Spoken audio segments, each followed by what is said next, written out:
তুই যে আল্লাহকে ভুলে গিয়াছিস, সেই আল্লাহর পাগল হইয়া কত যুবক মসজিদে। রাতের বেলা যখন রাত 2টা বেজে যায়, মসজিদে আল্লাহ আল্লাহ আল্লাহ বলে ডাকে। যখন আল্লাহ আল্লাহ আল্লাহ বলে ডাক দেয়, তখন আল্লাহ বলে, ওরে বান্দা, তুই চিন্তা করিস না, আমি আল্লাহ তোর নেক নজরে তাকায়া দিছি, আমি আল্লাহ তোর নেক নজরে তাকায়া দিছি। আল্লাহ পাক তো হাদিস শরীফে বলে দিয়েছেন, ইফতাহুল জান্নাতিস সালাত, নামাজ হচ্ছে বেহেশতের চাবি।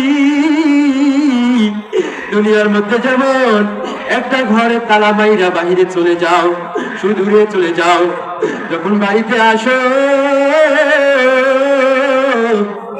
বাড়িতে এসে সর্বপ্রথম তোমার ওই চাবিটার কথা খেয়াল রাখতে হয়। চাবিটা ছাড়া তো তুমি বাড়িতে ঢুকতে পারবা না। ওরে যুবক, তেমনি ভাবে আল্লাহ রাব্বুল আলামিন হাদিস শরীফে বলে দিয়েছেন, মিফতাহুল জান্নাতিস সালাত, নামাজ হচ্ছে বেহেশতের চাবি। সেই জান্নাতের চাবিটা যদি পাইতে চাস, আজকে থেকে তওবা করে নেই, আর কখনো আমি বাজারে আড্ডা দেব না। যখনই মসজিদের মাইকে মুয়াজ্জিনের আযান শুনতে পাইব, আল্লাহর রাস্তে নামাজের জন্য মসজিদে ছুটে যাব।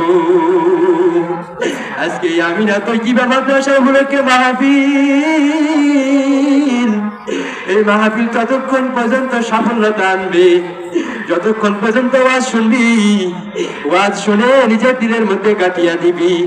শোনার পরে যখন নিজে ওয়াজের মানেটা বুঝবি, যখন তুই মানবি, তখনই এটা কাজে আসবে। আর যদি ওয়াজ শোনার পর তুই না মানিস, তাহলে তোর জাহান্নাম জাহান্নাম ছাড়া কোনো উপায় থাকবে না। আজকে যারা কোরআনের হাফেজদের নিয়ে, আলেম ওলামাদেরকে নিয়ে যারা ষড়যন্ত্র করতেছিস রে যুবক, ওদেরকে সতর্ক করে দিতে চাই, যদি আলেম ওলামাদের কাছে নিয়ে তোরা ষড়যন্ত্র করতে চাস, তাহলে সরাসরি চলে আয়। যদি আলেম ওলামাদেরকে নিয়ে তুই ষড়যন্ত্র করিস, তাহলে তুই আল্লাহর রাসূলকে নিয়ে ষড়যন্ত্র করবি। কেননা হাদিস শরীফে তো বলে দিয়েছেন, ইন্নাল উলামা ওয়ারাসাতুল আমবিয়া, আলেমরা হচ্ছে নবীদের ওয়ারিস। আলেমদেরকে যদি সম্মান করিস, মসজিদের ইমামকে যদি সম্মান করিস, ইহকালে হয়তো বা সম্মান পাবি না, কিন্তু পরকাল আল্লাহ তোরে সম্মান করবে। আজকে তাকায়া